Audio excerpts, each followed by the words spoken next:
White young thieves laugh at old black man, then flee in terror when he shows his badge. The sun was setting over Maple Street, painting the sky in shades of orange and pink. The quiet suburban neighborhood of Oakwood Hills was settling into its evening routine. Porch lights flickered on, and the smell of home-cooked dinners wafted through open windows. In this peaceful setting, at the end of a tree-lined street, stood the modest home of Mr. James Carter. Mr. Carter's house was small but well-kept. The white paint was a bit faded, and the green shutters needed a touch-up, but the neatly trimmed lawn and the colorful flower beds showed that someone cared for this place. A worn rocking chair sat on the front porch, facing the street.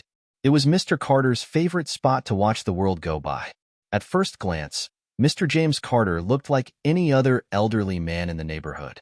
He was tall but slightly stooped, with a thin frame that spoke of years gone by. His dark skin was etched with wrinkles, each line telling a story of a life well lived. His hair was a crown of silver, neatly trimmed and always combed. He moved slowly, with the help of a wooden cane, but his eyes were sharp and alert, missing nothing that happened on his street. To most of his neighbors, Mr. Carter was just a kind old man who lived alone. They would wave as they passed by, sometimes stopping for a brief chat. Mr. Carter always had a friendly smile and a wise word for anyone who took the time to talk to him. But few knew the full story of the man who lived in that small white house. Mr. Carter had lived in Oakwood Hills for over 40 years. He had moved in when the neighborhood was new, one of the first black families to make their home in this part of town. Over the years, he had seen the area change and grow. He had watched young families move in, raise their children, and move on. He had been a constant presence, a pillar of the community that few really knew. Inside his home, Mr. Carter lived a simple life. His living room was filled with comfortable, well-worn furniture. Bookshelves lined the walls, filled with everything from detective novels to history books. Photos of family and friends, some old and faded, others newer and brighter, covered every available surface. Each one held a memory, a piece of the life Mr. Carter had lived. In recent months, however, a shadow had fallen over the peaceful neighborhood of Oakwood Hills. Reports of break-ins and petty thefts had started to circulate.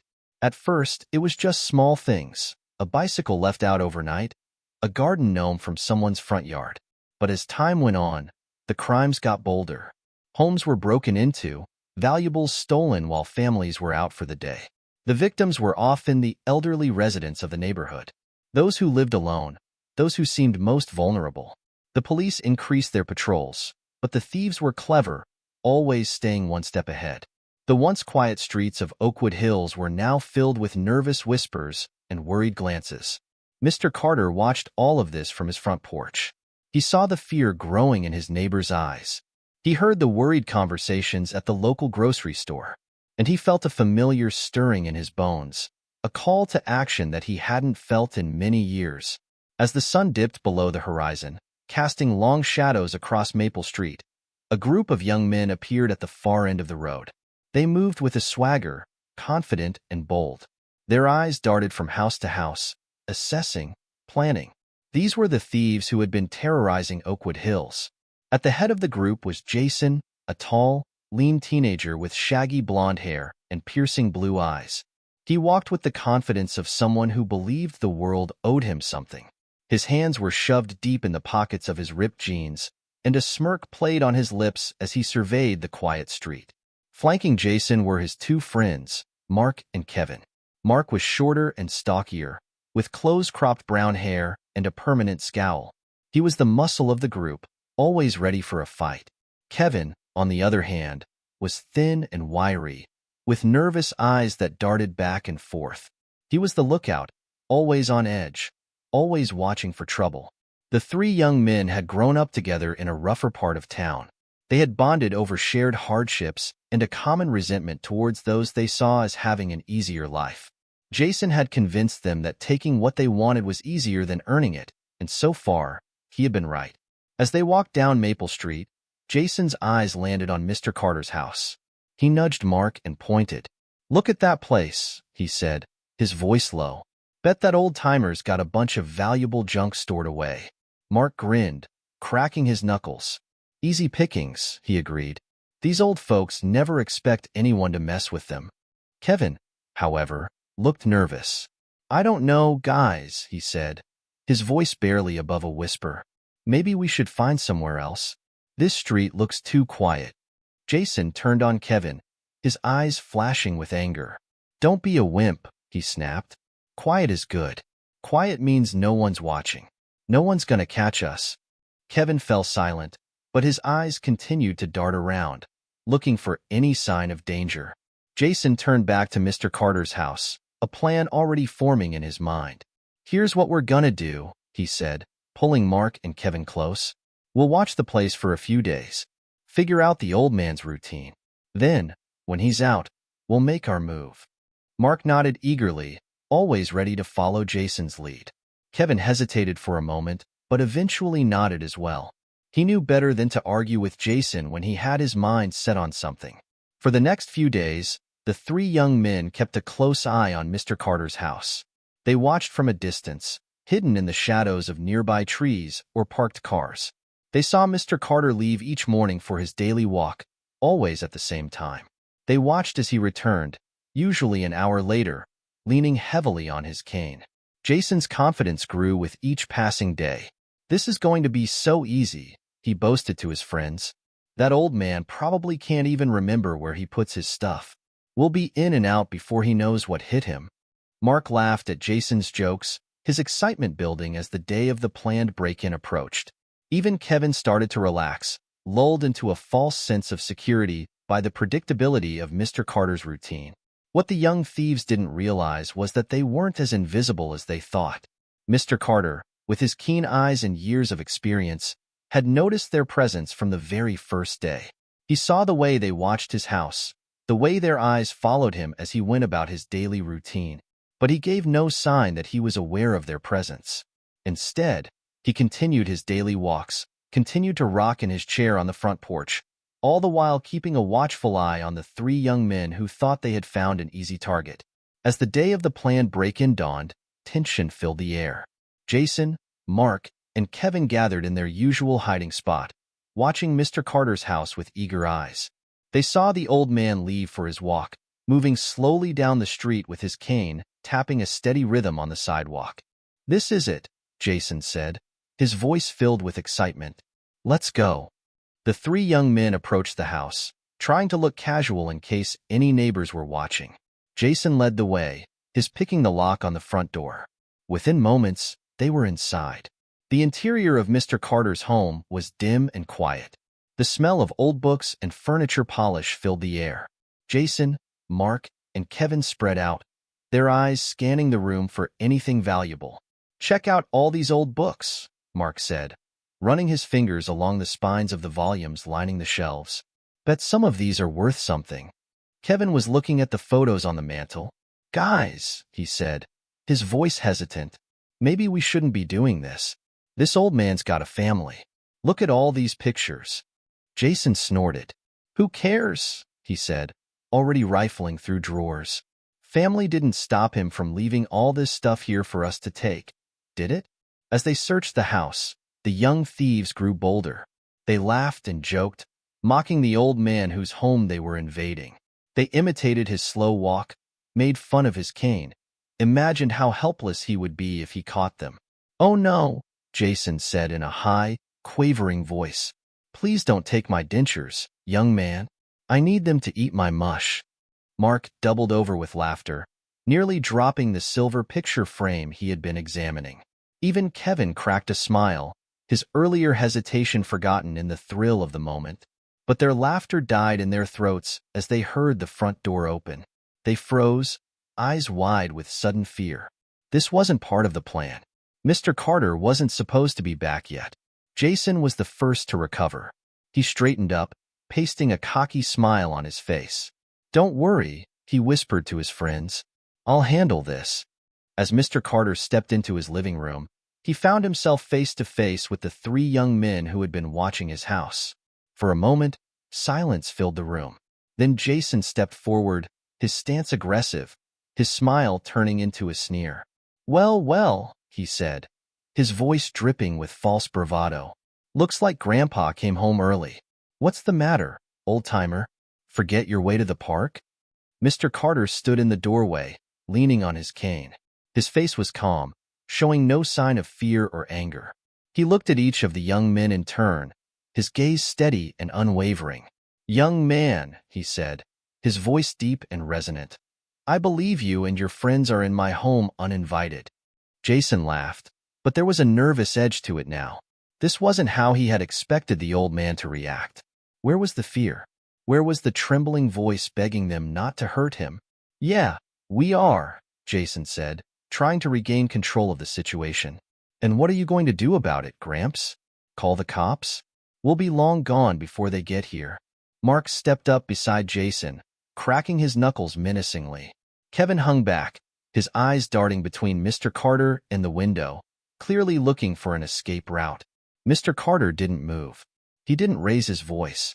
He simply stood there, his eyes never leaving the young men who had invaded his home. And in that moment, despite their bravado, despite their youth and their strength, Jason, Mark, and Kevin felt a flicker of doubt. They had come expecting an easy target, a frail old man they could intimidate and rob without consequence. Instead, they found themselves facing someone who showed no fear, someone whose calm demeanor made them question everything they thought they knew. As the standoff continued, tension filled the room. The young thieves, so confident just moments ago, found themselves shifting uneasily under Mr. Carter's steady gaze. And in the silence, the ticking of the old clock on the mantel seemed to grow louder, marking each passing second of this unexpected confrontation. The story of Mr. James Carter and the three young thieves who thought they had found an easy mark was just beginning. And as the sun continued to set over Oakwood Hills, casting long shadows through the windows of that modest White House on Maple Street, no one could have predicted how this encounter would end. The silence in Mr. Carter's living room was broken only by the ticking of the old clock on the mantel. Jason, Mark, and Kevin stood frozen, their earlier bravado evaporating under Mr. Carter's steady gaze. The old man's calm demeanor was unsettling, so different from the fear and helplessness they had expected. Mr. Carter took a step forward, his cane tapping softly on the hardwood floor. "Young men," he said, his voice deep and resonant, "I believe we need to have a conversation about the choices you're making today." Jason, trying to regain control of the situation, let out a nervous laugh. "We don't need to hear any lectures from you, old-timer. Just hand over your valuables, and we'll be on our way." But even as the words left his mouth, Jason felt a twinge of doubt. Something about Mr. Carter's posture, the way he held himself, suggested that this was no ordinary elderly man. Mr. Carter shook his head slowly. "I'm afraid it's not that simple, son. You see, you've broken into my home, and that's a serious offense. But more than that, you're on a path that leads nowhere good. I've seen it too many times before." Kevin, his eyes darting nervously between Mr. Carter and the window, spoke up.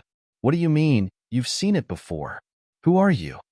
A small smile played on Mr. Carter's lips. "I'm just an old man now, but I wasn't always. There was a time when I dealt with young men like yourselves every day." As he spoke, Mr. Carter's hand moved slowly towards the inside pocket of his jacket. The three thieves tensed, unsure of what to expect. "You gonna call the cops, Gramps?" Mark sneered, but his voice lacked conviction. Mr. Carter's hand emerged from his jacket, holding something that glinted in the fading afternoon light. "No need to call them," he said calmly. "They're already on their way." With a flick of his wrist, Mr. Carter opened the worn leather wallet he held, revealing a polished detective's badge. The sight of it hit the young thieves like a physical blow, causing them to stumble back in shock. You're a cop?" Jason stammered, his face pale. "Retired now," Mr. Carter replied, his voice taking on a hint of steel. "But I spent 40 years on the force, most of it working with juvenile offenders. Boys like you who thought they could take shortcuts in life." The three young men exchanged panicked glances. This was not how they had expected their heist to go. The easy target they had picked out had turned out to be anything but easy. Mr. Carter continued, his eyes never leaving the face of each young man in turn. "I've seen where this road leads, boys. I've watched young men with all the potential in the world throw their lives away for a moment's thrill or a quick buck." As he spoke, Mr. Carter moved further into the room, his earlier frailty seeming to melt away. He stood straight and tall, his presence filling the space. "Let me tell you about some of the cases I worked on," he said, his tone conversational, but with an underlying intensity that held the thieves spellbound. "There was a young man, not much older than you, who started out just like this. Petty theft, breaking into homes. He thought he was clever, thought he'd never get caught." Jason swallowed hard, feeling a chill run down his spine as Mr. Carter's words hit too close to home. "That young man is now serving a life sentence," Mr. Carter continued. "One of his break-ins went wrong, and an elderly woman had a heart attack. He never meant for anyone to get hurt, but intentions don't matter much when you're facing a judge." Kevin let out a small whimper, his earlier bravado completely gone. Mark stood stock still, his face a mask of fear and regret. Mr. Carter turned his attention to Jason, seeming to recognize him as the leader. "And you, young man, you remind me of another case I worked. A bright kid, could have gone to college, had a real future. But he fell in with the wrong crowd, started to believe that the world owed him something." Jason felt exposed, as if Mr. Carter could see right through him, could read every thought and insecurity. "That young man thought he was untouchable," Mr. Carter said softly, "right up until the moment the handcuffs clicked around his wrists. I'll never forget the look in his eyes when he realized that his life as he knew it was over." The room fell silent once more, the weight of Mr. Carter's words hanging heavy in the air. The three young thieves stood motionless, their earlier cockiness replaced by genuine fear and dawning regret. It was Jason who finally broke the silence, his voice barely above a whisper. What's going to happen to us?" Mr. Carter's expression softened slightly. "That depends on you, son. The police are on their way. I triggered a silent alarm when I entered the house. But what happens next is still, in many ways, up to you." As if on cue, the distant wail of police sirens could be heard, growing louder with each passing second. Kevin let out a strangled sob, while Mark's tough guy facade crumbled completely, leaving him looking young and scared. "You have a choice to make right now," Mr. Carter said, his voice taking on an urgent tone. "You can run, try to escape. Maybe you'll get away, maybe you won't. But if you do, you'll be looking over your shoulder for the rest of your lives." The sirens were getting closer now, the flashing lights visible through the windows. Jason, Mark, and Kevin looked at each other, panic clear in their eyes. "Or," Mr. Carter continued, "you can stay. Face the consequences of your actions. It won't be easy, but it might be the first step towards turning your lives around." For a moment, it seemed as if the young thieves might bolt. Jason's eyes darted towards the back door, clearly considering making a run for it. But then, something in Mr. Carter's steady gaze seemed to reach him. With a defeated slump of his shoulders, Jason nodded. "Okay," he said softly, "we'll stay." Mark and Kevin, following their leader's cue, nodded as well. The fight had gone out of them, replaced by a mix of fear and resignation. Mr. Carter's expression softened further. "You're making the right choice, boys. It may not feel like it now, but trust me, this is the first step towards a better future." As the police cars pulled up outside, lights flashing and sirens blaring, Mr. Carter moved towards the front door. "Wait here," he instructed the young men. "I'll speak to the officers first." The next few minutes passed in a blur for Jason, Mark, and Kevin. They watched through the window as Mr. Carter spoke with the arriving officers, his manner calm and authoritative. Even from a distance, it was clear that the police treated him with respect, listening intently to what he had to say. Finally, Mr. Carter returned, accompanied by two uniformed officers. "These officers will take you into custody now," he said gently. "Remember, boys, this isn't the end. It's a chance for a new beginning." As the young thieves were led out of the house in handcuffs, they each paused to look back at Mr. Carter. The old man they had dismissed as an easy target now stood tall and dignified, a far cry from the frail figure they had mocked earlier. Jason, the last to be let out, locked eyes with Mr. Carter. In that moment, a silent understanding passed between them. Jason saw in Mr. Carter's eyes not judgment, but a glimmer of hope. Hope for a better future. Hope that this moment could be a turning point. As Jason was escorted to the waiting police car, his mind raced with thoughts of what lay ahead. The consequences of his actions were finally sinking in, and the reality of his situation hit him like a punch to the gut. He thought about his family, his friends, and the life he might have just thrown away.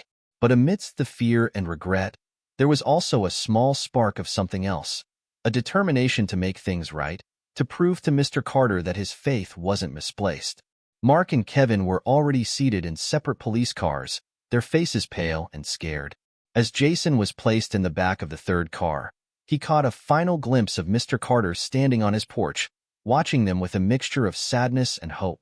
The doors slammed shut, and the police cars began to pull away from the curb. As they drove through the quiet streets of Oakwood Hills, Jason leaned his head against the cool glass of the window, his mind a whirlwind of emotions. The neighborhood he had seen as a hunting ground just hours ago now seemed like a different world entirely. Back at his house, Mr. Carter watched until the police cars disappeared from view. He let out a heavy sigh, feeling the weight of the day's events settle on his shoulders. Despite the years that had passed since his retirement, the familiar mix of emotions that came with every case, hope, worry, determination, washed over him once again. Returning to his living room, Mr. Carter surveyed the disarray left by the young thieves. Books knocked off shelves, drawers pulled open, his belongings scattered about. But as he began to set things right, his mind was not on the mess, but on the 3 young men who had just left in police custody. He thought about the cases he had worked over his long career, the countless young people he had seen enter the criminal justice system. Some had turned their lives around, finding a better path. Others had become trapped in a cycle of crime and punishment, their potential wasted. As he straightened a picture frame on the mantel, a photo of himself in his police uniform, taken many years ago, Mr. Carter found himself hoping that Jason, Mark, and Kevin would be among those who found their way to a better life. The rest of the evening passed quietly. Mr. Carter prepared a simple dinner, ate while reading the newspaper, and then settled into his favorite armchair with a well-worn detective novel. But his mind kept drifting back to the events of the day. Just as he was considering turning in for the night, there was a knock at his door. Opening it, he found himself face to face with Detective Sarah Thompson, a former colleague from his days on the force. "Evening, James," she said with a warm smile. "Hope I'm not disturbing you. I wanted to check in after everything that happened today." Mr. Carter welcomed her in, leading her to the living room. "Not at all, Sarah. It's good to see you. Coffee?" As they sat with steaming mugs, Detective Thompson shook her head in admiration. "I have to say, James, you handled that situation today like you'd never left the force. Those boys didn't know what hit them." Mr. Carter chuckled softly. "Well, I may be retired, but some instincts never fade. How are the young men doing?" Detective Thompson's expression turned serious. "They're scared, as you can imagine. But I think you really got through to them, especially the leader, Jason. He's been asking to speak with a counselor, wants to know about programs for troubled youth." A small smile played on Mr. Carter's lips. "That's good to hear. There's hope for those boys yet." They talked for a while longer, discussing the case and reminiscing about old times. As Detective Thompson prepared to leave, she paused at the door. "You know, James, we could use someone like you working with our youth outreach programs. Your experience, your way with troubled kids, it could make a real difference." Mr. Carter raised an eyebrow, intrigued. "Are you offering me a job, Detective?" She laughed, more like extending an invitation. "Think about it, will you? We'd be lucky to have you." After she left, Mr. Carter returned to his armchair, mulling over the detective's words. He had thought his days of active community involvement were behind him, but perhaps there was still more he could do.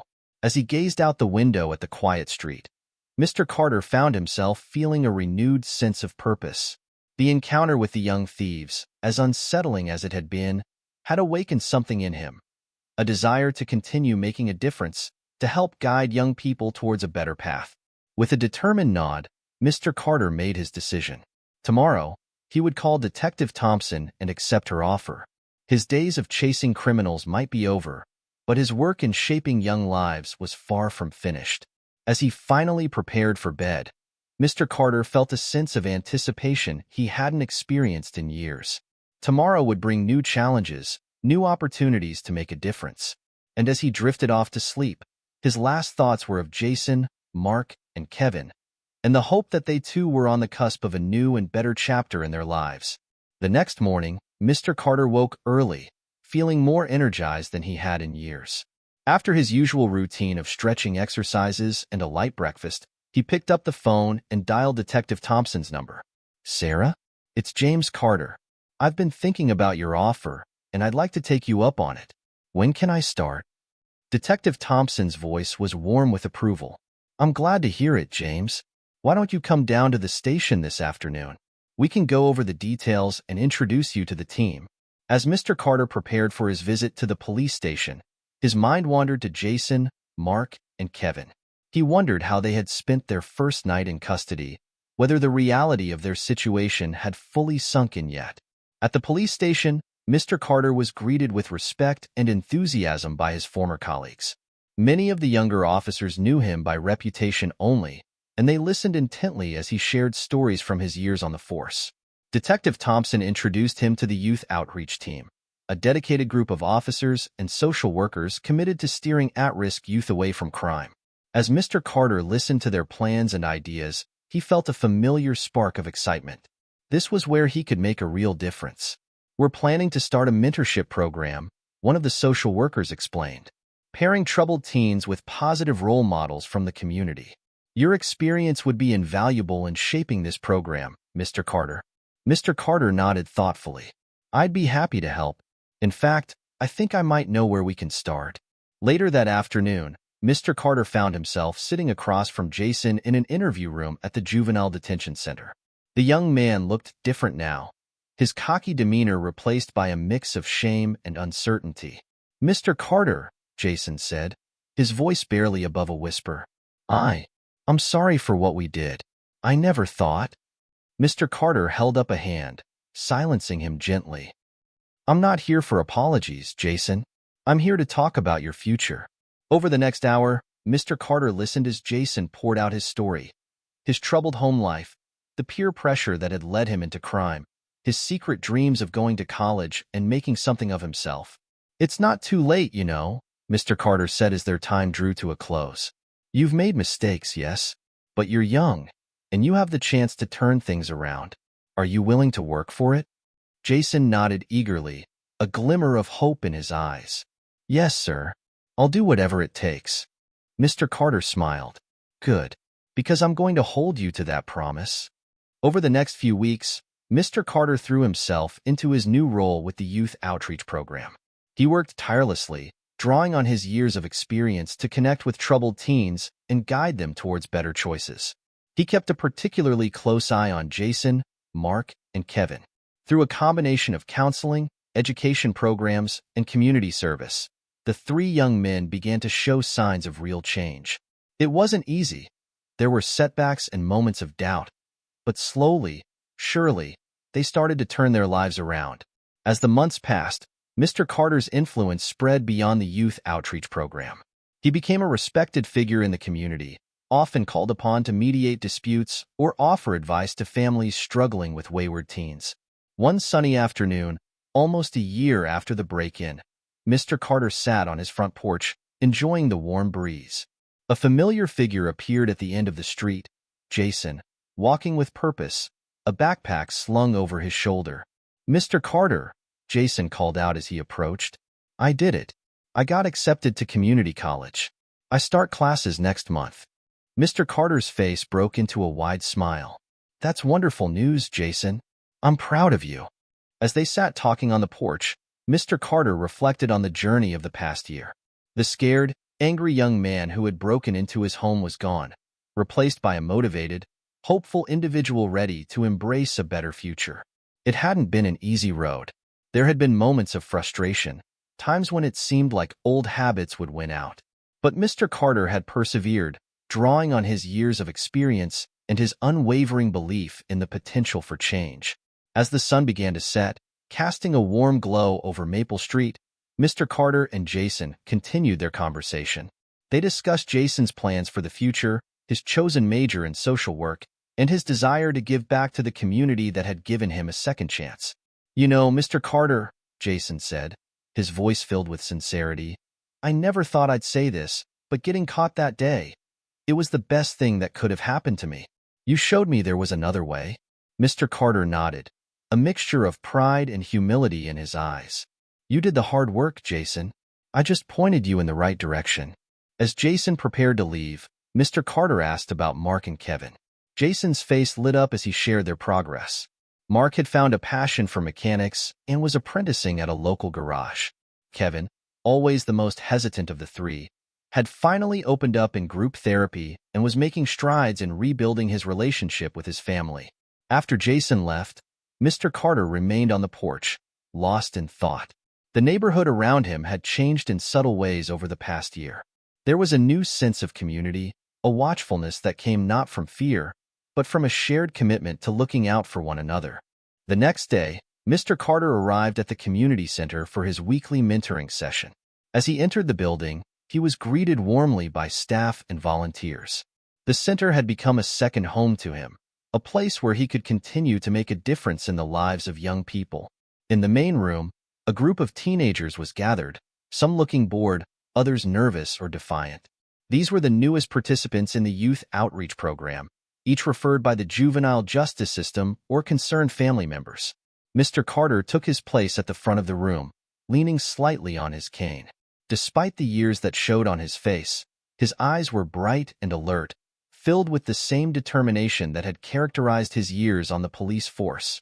"Good afternoon," he began, his voice carrying easily across the room. "My name is James Carter, and I'm here to talk to you about choices." As he spoke, sharing stories from his career and from the past year of mentoring, Mr. Carter could see the subtle shifts in the teenagers' expressions. Boredom gave way to interest, defiance softened into curiosity. By the end of the session, several of the young people approached him, eager to talk one-on-one. Later that evening, as Mr. Carter walked home from the community center, he reflected on the day's events. The work was challenging, often frustrating, but deeply rewarding. He thought about Jason, Mark, and Kevin, about the countless other young people he had encountered over the years, both during his time on the force and in his new role as a mentor. As he turned onto Maple Street, Mr. Carter noticed a group of young men standing on the corner. For a moment, he was reminded of that day a year ago when Jason and his friends had targeted his home. But as he drew closer, he realized these were different young men, participants from the outreach program, gathered for a study group. They waved to Mr. Carter as he passed, calling out greetings and thanks for his help with their latest project. He smiled and waved back, feeling a surge of pride and hope for the future of his community. Reaching his front porch, Mr. Carter paused to look back down the street. The setting sun painted the sky in shades of orange and pink, much like it had on that fateful day a year ago. But now, instead of fear and suspicion, the neighborhood was filled with a sense of possibility and renewal. As he entered his home, Mr. Carter's eyes fell on the old detective's badge displayed on his mantel. Next to it stood a new photo, a group shot from the community center, showing Mr. Carter surrounded by smiling teenagers, including Jason, Mark, and Kevin. The contrast between the two images struck him. The badge represented his past, a career spent dealing with the aftermath of poor choices and lost opportunities. The photo represented his present and future, a new chapter dedicated to preventing those poor choices and creating new opportunities. Mr. Carter settled into his favorite armchair, picking up a book on youth psychology he'd been studying. As he read, his mind wandered to the challenges that lay ahead. There were still many young people in need of guidance, still many obstacles to overcome. But as he thought about Jason's excitement over his college acceptance, Mark's newfound passion for mechanics, and Kevin's progress in therapy, Mr. Carter felt a renewed sense of purpose. He had seen firsthand the power of second chances, the potential for change that existed in every young person, no matter how lost they might seem. As night fell over Oakwood Hills, Mr. Carter found himself filled with a quiet optimism. The neighborhood that had once been plagued by fear and suspicion was transforming, one young life at a time. And he, James Carter, retired detective turned mentor, was playing a crucial role in that transformation. The next morning, Mr. Carter woke early, eager to start another day.